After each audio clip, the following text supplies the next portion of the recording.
चिंताशील मनुष्य प्रफुल्लित चित्त का साथ ढूंढता है और निर्बल बलि का, धीर उत्साही का।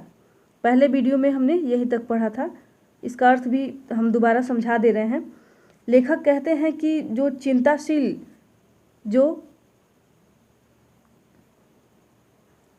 चिंताशील मनुष्य हैं वे प्रफुल्लित का साथ ढूंढते हैं, अर्थात जो चिंता से ग्रसित व्यक्ति रहते हैं वे हंसमुख मनुष्यों का साथ ढूंढते हैं, और जो निर्बल मनुष्य होता है वो बलवान का साथ ढूंढता है, और जो धीर उत्साही का, और जो धीर पुरुष होता है वो उत्साही का साथ ढूंढता है।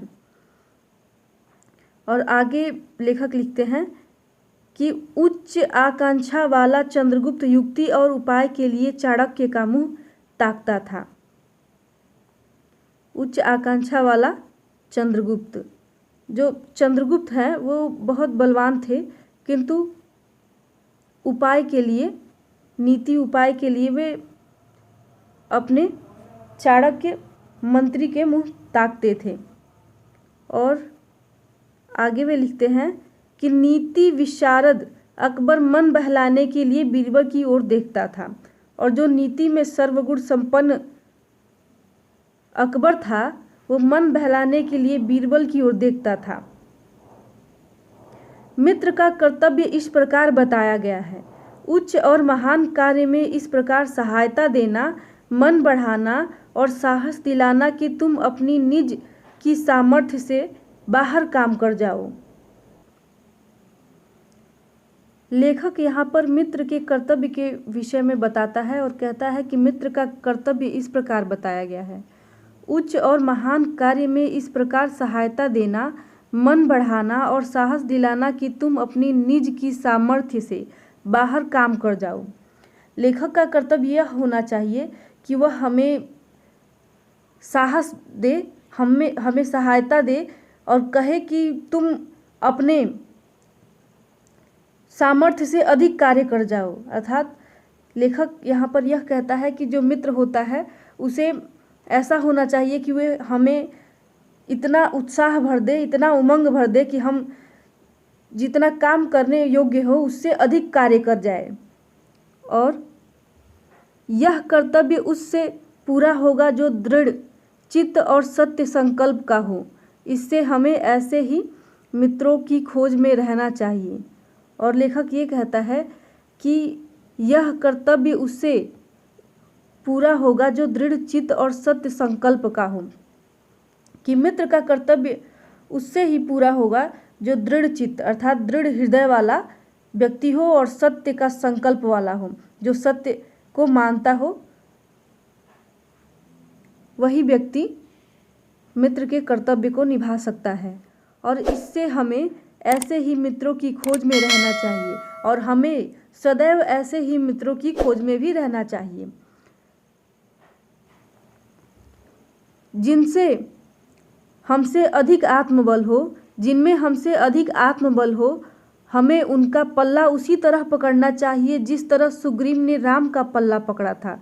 अब देखिए लेखक यहाँ कह रहा है कि जिनमें हमसे अधिक आत्मबल हो, अर्थात जिनमें हमसे अधिक आत्मबल हो, हमें उनका पल्ला उसी तरह पकड़ना चाहिए जिस तरह सुग्रीव ने राम का पल्ला पकड़ा था। लेखक यहाँ पे कहते हैं कि हमें ऐसे मित्रों का साथ पकड़ना चाहिए जिस मित्र में हमसे अधिक आत्मबल हो। और यहाँ पे लेखक कहता है कि जैसे सुग्रीव ने राम का पल्ला पकड़ा था, वैसे ही ठीक उसी प्रकार हमें भी राम जैसे अगर मित्र मिल जाए तो ठीक हमें भी वैसे ही अपने मित्र का साथ देना चाहिए, अपने मित्र के साथ रहना चाहिए। मित्र हो तो प्रतिष्ठित और शुद्ध हृदय के हो, मृदुल और पुरुषार्थी हो, शिष्ट और सत्यनिष्ठ हो, जिससे हम अपने को उनके भरोसे पर छोड़ सके और यह विश्वास कर सके कि उनसे किसी प्रकार का धोखा न होगा। मित्र हो तो प्रतिष्ठित और शुद्ध हृदय के हो। लेखक कहता है कि जो हमारे मित्र हो वो प्रतिष्ठित हो, उनका मान सम्मान हो और उनका हृदय शुद्ध हो, उनके हृदय में कोई कलुषित भाव न हो, मृदुल और पुरुषार्थी हो, शिष्ट और सत्यनिष्ठ हो। और लेखक कहता है कि वह मित्र मृदुल हो और पुरुषार्थी हो, शिष्ट अर्थात सभ्य हो और सत्यनिष्ठ हो। सत्यनिष्ठ अर्थात सत्य का मार्ग का अनुगमन करने वाला हो, जिसे हम अपने को उनके भरोसे पर छोड़ दें। ऐसे मित्रों को हम उनके भरोसे छोड़ सकते हैं। ऐसे मित्रों से हमें कोई भी डर नहीं होता है और यह विश्वास कर सके कि उनसे किसी प्रकार का धोखा न होगा, और हम यह विश्वास कर सके कि ऐसे मित्रों से हमें किसी प्रकार का धोखा न हो और ऐसे मित्रों को हम अपने को उनके भरोसे छोड़ दें।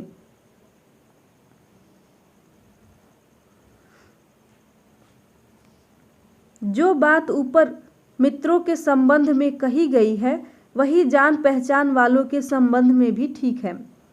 और लेखक कहता है कि जो मित्रों के संबंध में ऊपर जो बात कही गई है वह जान पहचान के लोगों के संबंध में भी वह बात ठीक है।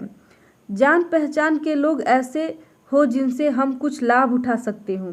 लेखक कह रहा है कि जान पहचान के लोग ऐसे हो जिनसे हम कुछ लाभ उठा सकते हों, अर्थात हमारे जान पहचान के जो लोग हैं वो ऐसे हों जिनसे हम कुछ लाभ उठा सके, जिनसे हमें कुछ फ़ायदा हो, जो हमारे जीवन को उत्तम और आनंदमय करने में सहायता दे सकते हों। और कहते हैं कि जो हमारे जीवन को उत्तम आनंदमय बनाने में कुछ सहायता करे, ऐसे हमारे संबंधी होने चाहिए। यद्यपि उतनी नहीं जितनी गहरे मित्र दे सकते हैं। और लेखक ये कहता है कि यद्यपि उतनी नहीं जितने गहरे मित्र दे सकते हैं, अर्थात हमारे जो जान पहचान के लोग हैं वह उतनी सहायता नहीं दे सकते हैं जितने हमारे गहरे मित्र दे सकते हैं। और वे कहते हैं कि मनुष्य का जीवन थोड़ा है, उसमें खोने के लिए समय नहीं। और आचार्य रामचंद्र शुक्ल यहाँ पर कहते हैं कि मनुष्य का जीवन थोड़ा है, उसमें खोने के लिए समय नहीं, कि मनुष्य का जीवन जो है वो अल्प है, बहुत कम है और उसमें खोने का समय नहीं है। यदि क, ख और ग हमारे लिए कुछ कर सकते हैं, न कोई बुद्धिमानी या विनोद की बातचीत कर सकते हैं, न कोई अच्छी बात बतला सकते हैं, न सहानुभूति द्वारा हमें ढाढ़स बांध सकते हैं, हमारे आनंद में सम्मिलित हो सकते हैं। यहाँ पर लेखक कह रहा है कि यदि क, ख, ग, यहाँ पर लेखक 3 व्यक्तियों को रख रहा है जिसका नाम वो रख रहा है क, ख और ग। और वो कह रहा है कि यदि ऐसे व्यक्ति हो जो हमें कोई बुद्धिमानी की बात या विनोद की बातचीत कर सकते हैं, अर्थात कोई ऐसा जो क, ख, ग व्यक्ति है वह हमें कोई बुद्धिमानी की बात या विनोद की बातचीत नहीं कर सकता है और न कोई अच्छी बात बतला सकता है और हमें कोई अच्छी बात भी नहीं बता सकता है, और न सहानुभूति द्वारा हमें ढाढ़स बांध सकता है और न हमें सहानुभूति दे सकता है और न हमें ढाढ़स बांध सकता है।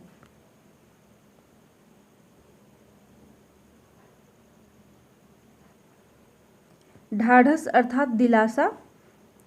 और लेखक कहता है कि हमें ऐसा मित्र जो हमें कुछ अच्छी बातें नहीं बता सकता हो और न हमें सहानुभूति दे सकता है और न हमें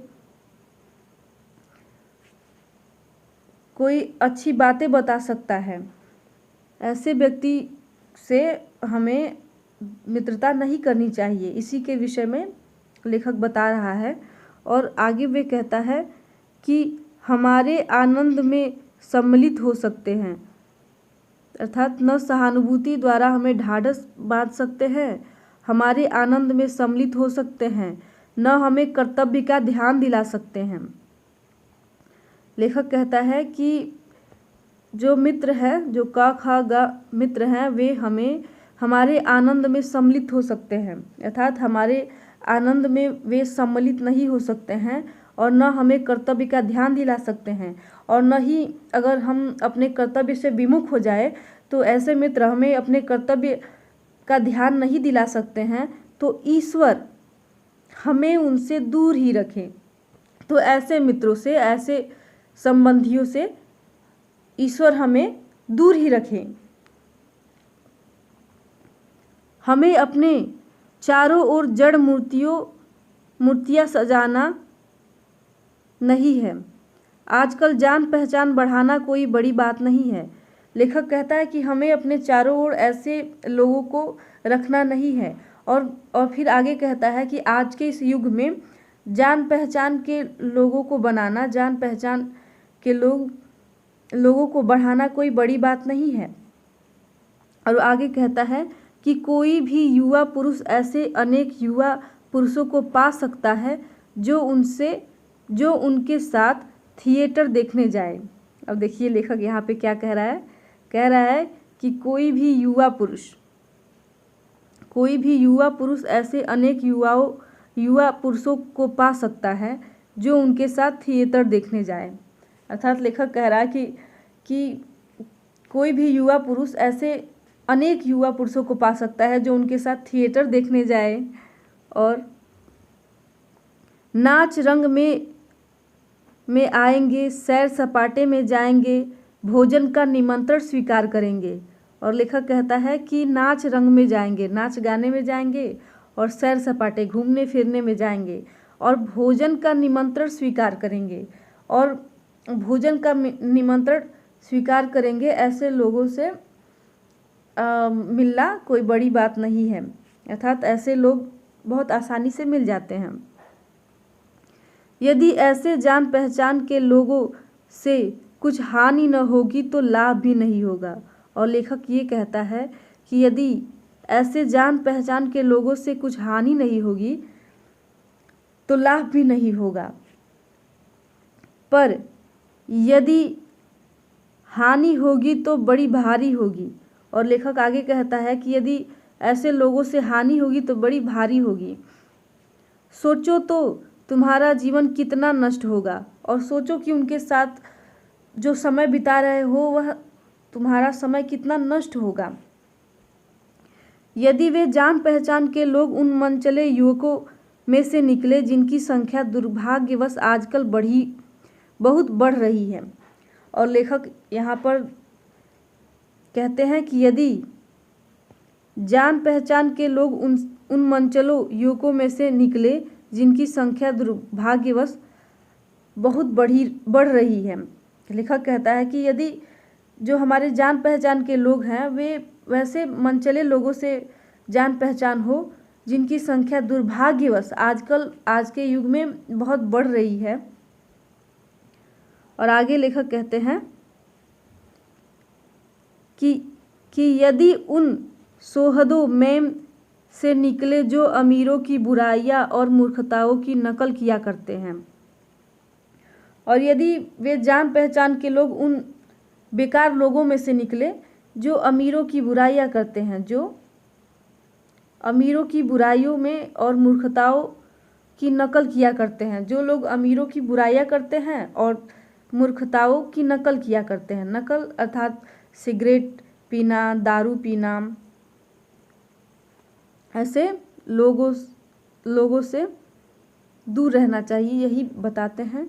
तो वे कहते हैं कि ऐसे लोगों से जान पहचान नहीं करना चाहिए कि जो लोग अमीर लोगों की बुराइयां करते रहते हैं और मूर्खताओं की नकल करते हैं, अर्थात मदिरा पीते हैं वगैरह वगैरह, नशा करते हैं, गलियों में ठट्ठा मारते हैं और सिगरेट का धुआं उड़ाते चलते हैं। और आगे लेखक कहते हैं कि गलियों में ठट्ठा मारते हैं अर्थात हंसते हैं, अट्ठहास करते हैं, और सिगरेट का धुआं उड़ाते हैं। और सिगरेट का छल्ला नहीं बनाया जाता है, देखे होंगे आप किसी को सिगरेट पीते हुए, तो वैसे ही वे सिगरेट पीकर धुआं उड़ाते चलते हैं। ऐसे नवयुवकों से बढ़कर शून्य निस्सार और शोचनीय जीवन किसका है। अब लेखक यहाँ पे ये कह रहा है कि ऐसे नवयुवकों से बढ़कर शून्य और निस्सार शोचनीय जीवन और किसका है। लेखक कह रहा है कि ऐसे शून्य जीवन और निस्सहाय जीवन बड़ा शोचनीय है। वे अच्छी बातों को सच्चे आनंद से कोसों दूर हैं। वे अच्छी बातों के सच्चे आनंद से कोसों दूर हैं। लेखक कह रहा है कि ऐसे लोग अच्छे विचारों से, सच्चे बातों से और सच्चे आनंद से कोसों दूर है, बहुत दूर है। उनके लिए न तो संसार में सुंदर और मनोहर उक्ति वाले कवि हुए हैं और न संसार में सुंदर आचरण वाले महात्मा हुए हैं। ऐसे व्यक्तियों के लिए न तो संसार में कोई सुंदर मनोहर उक्ति वाले कवि हुए हैं और न ही संसार में सुंदर आचरण वाले महात्मा हुए हैं। लेखक कहते हैं कि ऐसे व्यक्तियों के लिए न तो कोई अच्छे उक्ति वाले कवि हुए हैं और न ही इस संसार में ऐसे व्यक्तियों के लिए सद्भाव, सुंदर आचरण वाले महात्मा हुए हैं। उनके लिए न तो बड़े बड़े वीर अद्भुत कर्म कर गए हैं और न बड़े बड़े ग्रंथकार ऐसे विचार छोड़ गए हैं। और लेखक कहता है कि ऐसे व्यक्तियों के लिए न तो कोई वीर, मतलब बड़े बड़े वीर जो होते हैं वे कोई अद्भुत कर्म कर गए हैं, उनके लिए वे जानते ही नहीं हैं। तो उसके विषय में जब जानेंगे नहीं तो उनके लिए कोई बड़ी बात नहीं है, उनके लिए कोई भी व्यक्ति महान नहीं होगा। तो इसीलिए कवि लेखक यहाँ पे कह रहे हैं कि जो बड़े बड़े वीर हैं, जो अद्भुत कार्य कर गए हैं, उनके लिए वे नहीं कर गए हैं, उनके लिए वो कोई बड़ी बात नहीं है। और न बड़े बड़े ग्रंथकार ऐसे विचार छोड़ गए हैं जिनसे मनुष्य जाति के हृदय में सात्विकता की उमंगें उठाती हैं। और आगे लेखक कहता है कि कोई भी ग्रंथकार ऐसे विचार छोड़ गए हैं जिनसे मनुष्य जाति के हृदय में सात्विकता की उमंगें उठे। और ऐसे कोई ग्रंथकार भी उनके लिए कोई सात्विकता की उमंगें नहीं छोड़ गए हैं जो उनके हृदय को परिवर्तित कर सके।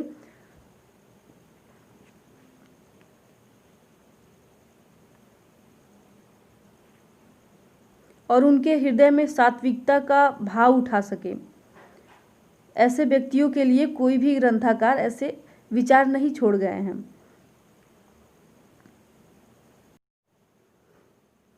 उनके लिए फूल पत्तियों में कोई सौंदर्य नहीं, झरनों के कलकल में मधुर संगीत नहीं, अनंत सहार तरंगों में गंभीर रहस्यों का आभास नहीं, उनके भाग्य में सच्चे प्रयत्न और पुरुषार्थ की आनंद नहीं, उनके भाग्य से सच्ची प्रीति का सुख और कोमल हृदय की शांति नहीं। लेखक कहता है कि जो मनुष्य नीच है, जिसके कर्म नीच है और जिनकी बुद्धि भ्रष्ट है, वैसे व्यक्तियों के लिए फूलों और पत्तियों में कोई सौंदर्य नहीं। अर्थात लेखक कहता है कि जो चेतना विहीन व्यक्ति है उसके लिए फूलों और पत्तियों में कोई सौंदर्य नहीं है, झरनों के कलकल में मधुर संगीत नहीं। और झरनों के कलकल में जब झरना बहता है तो उसमें से कलकल की आवाज़ आती है, वह संगीत के सादृश्य दिखाई पड़ती है, सुनाई पड़ती है। तो जो नीच व्यक्ति होता है उसके लिए वह संगीत भी नहीं होता। अनंत साहर तरंगों में गंभीर रहस्यों का आभास नहीं, उनके भाग्य में सच्चे प्रयत्न और पुरुषार्थ का आनंद नहीं। और ऐसे व्यक्तियों के लिए सच्चे पुरुषार्थ का भी आनंद नहीं है। और उनके भाग्य में सच्चे पुरुषार्थ का भी आनंद नहीं है। उनके भाग्य से सच्ची प्रीति का सुख और कोमल हृदय की शांति नहीं है। और ऐसे व्यक्तियों के लिए सच्ची प्रीति का सुख और कोमल हृदय की शांति भी नहीं है। जिनकी आत्मा अपने इंद्रिय विषयों में ही लिप्त है और जिनका हृदय नीचाशयों और कुत्सित विचारों से कलुषित है, ऐसे नाशोन्मुख प्राणियों को दिन दिन अंधकार में पतित होते देख कौन ऐसा होगा जो तरस न खाएगा।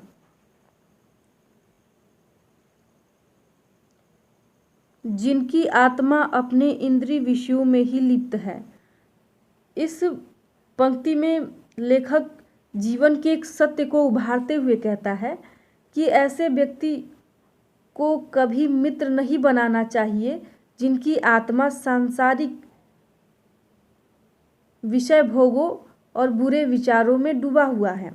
अर्थात लेखक ऐसे मित्रों को बनाने से मना करता है और कहता है आगे कि जिनका हृदय नीचाशयों और कुत्सित विचारों से कलुषित है, ऐसे नाशोन्मुख प्राणियों को दिन दिन अंधकार में पतित होते देख कौन ऐसा होगा जो तरस नहीं खाएगा। लेखक कहता है कि जो व्यक्ति सांसारिक और शारीरिक विषय भोगों और बुरे विचारों में डूबा हुआ है, क्योंकि ऐसे लोगों की आत्मा अत्यंत नीच कर्मों और घृणित विचारों से कलुषित रहता है और निश्चित रूप से ऐसा व्यक्ति विनाश की तरफ ही अग्रसित होता है और पतन के अंधकार में प्रतिदिन गिरते देखकर ऐसे व्यक्ति पर किसको तरस नहीं आएगा। यह सोचने का विषय है कि ऐसे पतित व्यक्ति के साथ कौन रहना चाहेगा। अर्थात निश्चित रूप से कोई नहीं रहना चाहेगा और उससे ऐसे प्राणियों का साथ न करना चाहिए और ऐसे प्राणियों का साथ कभी नहीं करना चाहिए। लेखक इसमें चेतावनी दे रहा है। और आगे लेखक कहता है कि मकदूनिया का बादशाह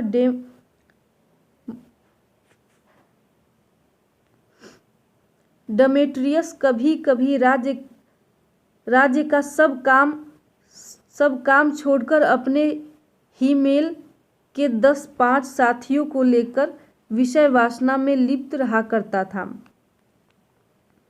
अब लेखक यहाँ पर एक कहानी प्रस्तुत करता है और कहता है कि मकदूनिया का बादशाह डेमेट्रियस, लेखक कहता है कि मकदूनिया का बादशाह डेमेट्रियस कभी कभी अपने राज्य के सब काम काज को छोड़ देता था और अपने ही मेल के अपने विचारों के मेल के 10-5 लोगों को अपने साथ ले लिया करता था। और आगे कहता है कि साथियों को लेकर विषय वासना में लिप्त रहा करता था और अपने साथियों के 10-5 अपने विचारों के दोस्तों को मित्रों को लेकर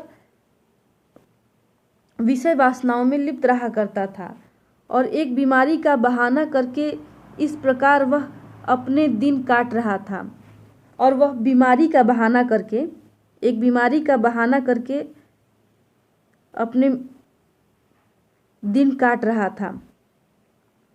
और आगे लिखता है लेखक, इसी बीच इसका पिता उससे मिलने के लिए गया और उसने एक हंसमुख जवान को कोठरी से बाहर निकलते देखा। और जब वह विषय वासनाओं में लिप्त था और अपने दिन काट रहा था बीमारी का बहाना करके, उसी बीच उसका पिता डेमेट्रियस का पिता पहुंचता है, अर्थात उससे मिलने जाता है और देखता है कि एक हंसमुख जवान कोठरी से बाहर निकल रहा है। उसका पिता देखता है कि एक हंसमुख जवान, अर्थात जो हमेशा हंसता रहता है उसे हंसमुख कहते हैं, या फिर मुस्कुराते हुए कोई व्यक्ति हो उसे हंसमुख कहा जा सकता है। तो यहाँ पर उसका पिता कहता है कि वह एक नौजवान व्यक्ति को, हंसमुख व्यक्ति को बाहर निकलते देखा। और जब पिता कोठरी के भीतर पहुंचा तब डेमेट्रियस ने कहा, ज्वर ने मुझे अभी अभी छोड़ा है। और जब डेमेट्रियस ने अपने पिता को देखा तब कहा कि पिताजी, मुझे अभी अभी ज्वर ने छोड़ा है। तो पिता उसके कहते हैं, व्यंग्यपूर्वक कहते हैं, पिता ने कहा, हाँ ठीक है, वह दरवाजे पर मुझे मिला था।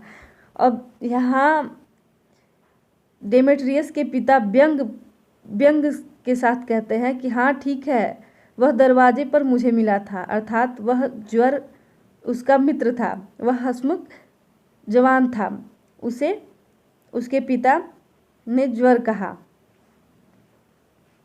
और आगे वे लिखते हैं, कुसंग का ज्वर सबसे भयानक होता है।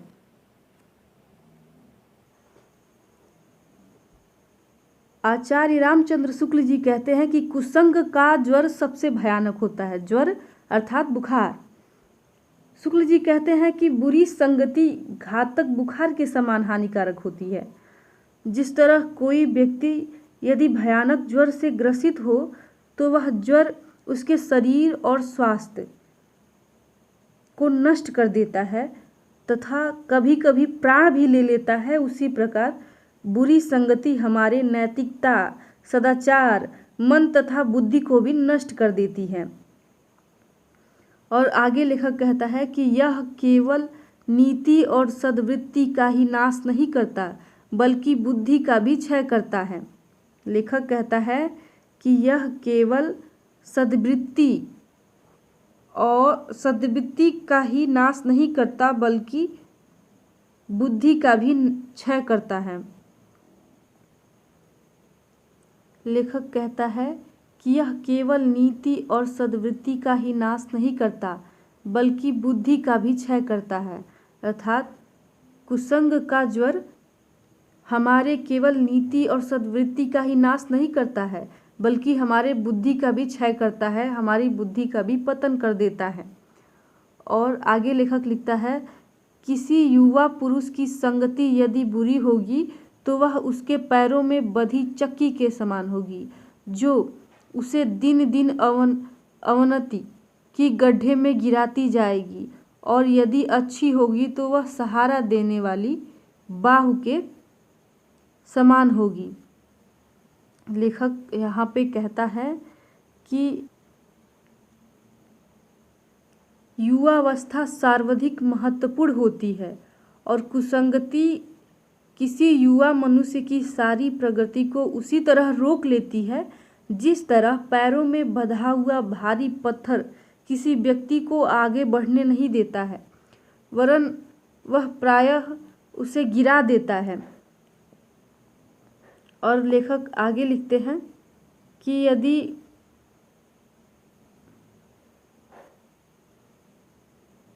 अवनति के गड्ढे में गिराती जाएगी और यदि अच्छी होगी तो सहारा देने वाले बाहु के समान होगी। और लेखक आगे लिखते हैं कि यदि वह पैरों में बधी चक्की के समान होगी, बधी पत्थर के समान होगी, तो वह अवनति, एक होता है उन्नति, उन्नति अर्थात ऊपर उठना और अवनति अर्थात नीचे गिरना, तो यह अवनति के गड्ढे में गिराती जाएगी। और यदि अच्छी होगी तो सहारा देने वाले बाहु की समान होगी। और लेखक ये कहते हैं कि यदि यह संगति अच्छी होगी तो बाहु अर्थात भुजा तो सहारा देने वाली भुजाओं के समान होगी जो उसे निरंतर उन्नति की ओर उठाती जाएगी। और ये कहते हैं कि जो उसे उन्नति की ओर, आगे की ओर बढ़ाती जाएगी। और आगे लिखते हैं, इंग्लैंड के एक विद्वान को युवावस्था में राज दरबारियों में जगह नहीं मिली। इस पर जिंदगी भर वह अपने भाग्य को सराहता रहा। अब देखिए यहाँ पे सोचने वाला बात है। यहाँ पर लेखक एक और कहानी को प्रस्तुत किया है और कहा है कि इंग्लैंड के एक विद्वान को युवावस्था में राज दरबारियों में जगह नहीं मिली। अर्थात इंग्लैंड का एक विद्वान था जिसे युवावस्था में, जो युवावस्था उसका था, जो युवा था, उस समय उसे राज दरबार में जगह नहीं मिला। इस पर वह जिंदगी भर अपने भाग्य को सराहता रहा। इस पर वह विद्वान जिंदगी भर अपने भाग्य को सराहता रहा। बहुत से लोग तो इसे अपना बड़ा भारी दुर्भाग्य समझते और बहुत सारे लोग ऐसे होते जो इसे अपना बड़ा भारी दुर्भाग्य समझते, पर वह अच्छी तरह से जानता था कि वह बुरे लोगों की संगति में पड़ता जो उसकी आध्यात्मिक उन्नति में बाधक होता। लेखक यहाँ पे कह रहा है कि इंग्लैंड का एक विद्वान था जो युवा था, उसे राज दरबार में जगह नहीं मिली, तो उस पर वह अपने भाग्य पे पछताया नहीं, अर्थात वो अपने भाग्य पे पछतावा नहीं किया, अन्यथा उसका विपरीत किया। वह अपने भाग्य को सराहता रहा। और क्यों सराहता रहा, इसकी वजह है, वह इसलिए सराहता रहा क्योंकि वहाँ उस राज दरबार में उसे बुरे लोग मिलते और वह उन बुरे लोगों के संगति में पड़कर अध्यात्म को नहीं प्राप्त कर सकता था, इसीलिए वह अपने भाग्य को सराहता रहा। और आगे लेखक लिखते हैं कि बहुत से लोग ऐसे होते हैं जिनके घड़ी भर के साथ से ही बुद्धि भ्रष्ट हो जाती है। और लेखक ये कहते हैं कि बहुत सारे ऐसे लोग होते हैं जिनकी घड़ी भर साथ से ही बुद्धि भ्रष्ट हो जाती है। लेखक कहते हैं कि बहुत सारे ऐसे लोग होते हैं जिनके साथ थोड़े समय के लिए रहने से ही उनकी बुद्धि भ्रष्ट हो जाती है, क्योंकि उतने ही बीच में ऐसी बातें कही जाती है जो कानों में न पड़नी चाहिए। चित्त पर ऐसे प्रभाव पड़ते हैं जिनसे उसकी पवित्रता का नाश होता है।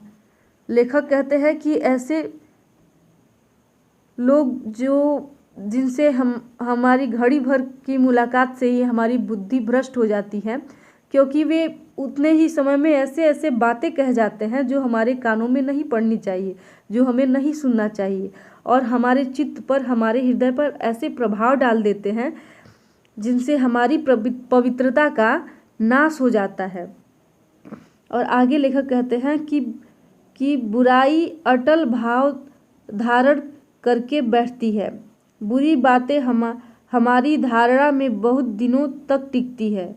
अब देखिए, लेखक कह रहा है कि बुराई जो है वो अटल भाव धारण करके बैठ जाती है और बुरी बातें हमारी धारणा में बहुत दिनों तक रहती है। बुरी बातें हमारे मस्तिष्क में बहुत दिनों तक टिकती है।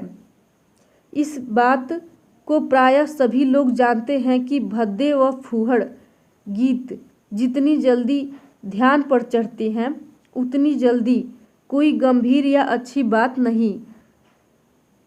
एक बार एक मित्र ने मुझसे कहा कि उसने लड़कपन में कहीं से एक बुरी कहावत सुन पाई थी। अब इस बात को प्रायः सभी लोग जानते हैं कि भद्दे व फूहड़ गीत जितनी जल्दी ध्यान पर चढ़ते हैं उतनी जल्दी कोई गंभीर या अच्छी बात नहीं। लेखक यहाँ पर कहता है कि इस बात को सभी लोग जानते हैं कि जितनी जल्दी हमारे ध्यान पर भद्दे और फूहड़ गीत चढ़ते हैं उतनी जल्दी कोई अच्छी या गंभीर बातें हमारे दिमाग पर नहीं चढ़ती हैं। और आगे लिखते हैं, एक बार एक मित्र ने मुझसे कहा कि उसने लड़कपन में कहीं से एक बुरी कहावत सुन पाई थी। अब लेखक अपने मित्र के विषय में बताता है। वो कहता है कि मेरे मित्र ने एक बार कहीं बचपन में, लड़कपन अर्थात बचपन में कोई कहावत सुन ली थी, बुरी कहावत सुन ली थी, जिसका ध्यान वह लाख चेष्टा करता है कि न आए, पर बार बार आता है। और लेखक कहता है कि मेरा मित्र जिसका ध्यान वह लाख चेष्टा करता है कि वह हमारे ध्यान में न आए, किंतु फिर भी वह कहावत उसके ध्यान में बार बार आता है। और जिस भावनाओं को हम दूर रखना चाहते हैं। जिन बातों को हम याद नहीं करना चाहते वे बार बार हृदय में उठती हैं। और लेखक ये कह रहा है कि जिन बातों को हम नहीं सोचना चाहते हैं, नहीं समझना चाहते हैं और याद नहीं रखना चाहते हैं, किंतु फिर भी वह हमारे हृदय में बार बार उठती है और हमें बार बार याद आती रहती है। और आगे कहता है और बेधती है और हमें तकलीफ देती है। अतः तुम पूरी चौकसी रखो, ऐसे लोगों को कभी साथी न बनाओ जो अश्लील, अपवित्र और फूहड़ बातों से तुम्हें हंसाना चाहते हैं। और लेखक कहता है कि अतः तुम पूरी चौकसी रखो, अर्थात तुम चौकन्ना रहो कि ऐसे लोग तुम्हारे साथी न बने, अर्थात तुम ऐसे लोगों को अपना साथी न बनाओ जो तुम्हें अश्लील और अपवित्र, फूहड़, गंदी बातों से तुम्हें हंसाना चाहते हो। ऐसे लोगों से सावधान रहो। और आगे लेखक कहता है सावधान रहो, ऐसा न हो कि पहले पहले तुम इसे एक बहुत सामान्य बात समझो और सोचो कि एक बार ऐसा हुआ फिर ऐसा न होगा। लेखक इसमें सावधान करता है कि सावधान रहो, ऐसा ना हो कि पहले तुम इसे एक बहुत सामान्य सी बात समझो, किंतु यह सोचने की विषय है कि तुम इसे एक सामान्य बात लेते हो और सोचते हो कि फिर एक बार हो गया अब फिर ऐसा नहीं होगा। अथवा तुम्हारे चरित्र बल का ऐसा प्रभाव पड़ेगा कि ऐसी बातें बकने वाले आगे चलकर आप सुधर जाएंगे। और तुम ये सोचो कि तुम्हारे चरित्र से वह व्यक्ति, जो बुरा व्यक्ति है, वह प्रभावित होगा और आगे चलकर वह सुधर जाएगा। ऐसा नहीं होगा। जब एक बार मनुष्य अपना पैर कीचड़ में डाल देता है तब फिर यह नहीं। और लेखक आगे कहता है कि जब मनुष्य अपना पैर कीचड़ में रख देता है तब फिर यह नहीं देखता कि वह कहाँ और किस जगह पर पैर रखा है। लेखक कहता है कि जब मनुष्य अपना पैर कीचड़ में रख देता है तब यह नहीं सोचता है कि वह अपना पैर कहाँ पर रखा है। धीरे धीरे उन बुरी बातों में अभ्यस्त होते होते तुम्हारी घृणा कम हो जाएगी। और लेखक आगे कहता है, लेखक का कहने का अर्थ यह है कि बुरी संगति कीचड़ के समान है और यह बताता है कि इस कीचड़ से सदा बचकर रहना चाहिए, अन्यथा यह हमारे आचरण को दूषित कर देगा। पीछे तुम्हें उनसे चिढ़ न मालूम होगी। लेखक का कहने का अर्थ यह है कि यदि कोई व्यक्ति कीचड़ में फंस जाता है तो वह व्यक्ति उसी कीचड़ में फंसता जाता है। और आगे कहता है कि यदि कोई मनुष्य एक बार बुरी संगति में फंस गया है और कलंकित हो गया है तो वह फिर बार बार कलंकित होने से नहीं डर सकता और धीरे धीरे बुरी आदतों का अभ्यस्त हो जाता है, अर्थात धीरे धीरे वह बुरी आदतों में फंसता जाता है। और जब बुरी आदत बन जाती है तब वह उससे घृणा भी नहीं करता और न बुरा कहने से चिढ़ता है। और आगे लेखक लिखता है,